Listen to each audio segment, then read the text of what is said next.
Hello everyone, हजुरहरूलाई मेरो cooking भिडियोमा स्वागत छ। आज चाहिँ म खसीको मासु बनाउन जाँदैछु क्या। कति भएको थियो नखाएको, अनि कस्तो खसीको मासु खानु मन लाग्थ्यो क्या। प्रायः हामी कुखुराकै खाइरहेको हुन्छौँ, अनि खसीको खासै खाँदैनौँ क्या। अनि 1400 रुपियाँ केजी छ काठमाडौँमा त, अनि जहिले खाएर पनि साध्य नै हुँदैन नि त होइन। अनि कुखुरा खान्छौँ, कहिलेकाहीँ मुन्टाहरू पनि खान्छौँ। अनि तेल तताएर प्याजहरू भुट्दै थिएँ होइन म, अनि भुटे थोरै बेर चलाउनु पर्दैन, अनि बेसार सेसार हाल्यो भरे। अनि पुरै स्पिडमा राखिदिएको छु क्या। म चाहिँ भिडियो धेरै लामो हुन्छ नि त फेरि सबै भिडियो बनाउँदाखेरि। आज चाहिँ साउन्डै अफ गरिदिएर मैले भोइस ओभर गरेको क्या। हिजो चाहिँ साउन्ड अफ गरेको हुँदैन थियो।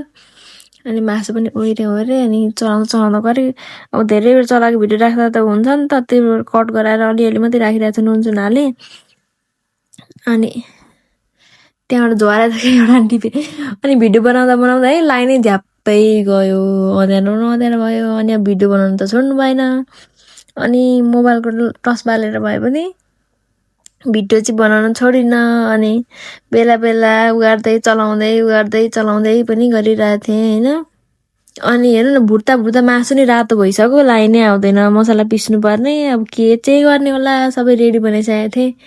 अनि अब केमा पिस्ने होला भन्ने लागिरहेको थियो होइन। अनि यतिकै भुटौँ न एकछिनमा, अब त्यहाँ अगाडि बनाउँदै पनि थियो क्या। फेरि बिग्रिएर छ के भएको छ ट्रान्समिटरमा, अनि आउँछ होला भनेर भुट्दा रातो भइसक्यो मासु चाहिँ। अनि एकछिन पर्खिमर्यौँ, अनि बल्ल लाइन आयो। अनि लाइन आएर मसला पिसेर मसला हालेको भिडियो बनाएर त्यो बिर्सेछु क्या। मैले हालिसके पछाडि मात्रै यसो हेर्छु त भिडियो भएको रहेन रहेछ। अनि फेरि भिडियो गरेँ भने, अनि जिराको धुलो हालेँ होइन। अनि अलिकति आज चाहिँ मिट मसला पनि हालेँ क्या। खासै मसलाहरू हामी हाल्दैनौँ क्या, मिट मसलाहरू चिकन मसलाहरू जिराको धुलो मात्रै खान्छौँ नि त। अनि अलिकति हालेँ।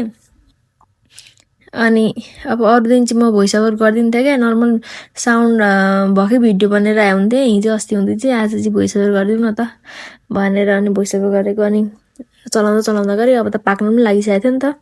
अनि पानी हाल्दै पकाउँदै छोप्दै गरेको थियो, थुप्रो बेर भइसकेको थियो। अनि अब चाहिँ पाक्न आँट भयो भनिसके पछाडि उगारेँ। अनि ग्यास नमारिकन क्या, लास्टको पाकिसक्यो भनेपछि लास्टको भिडियो चाहिँ ग्यास नमारिकन लिएँ। अनि यत्तिकैमा मैले भिडियो इन गराइदिएँ। अनि हजुरहरूलाई मैले हालेको भिडियो चाहिँ कस्तो लागिरहेछ कमेन्ट गर्नुहोला।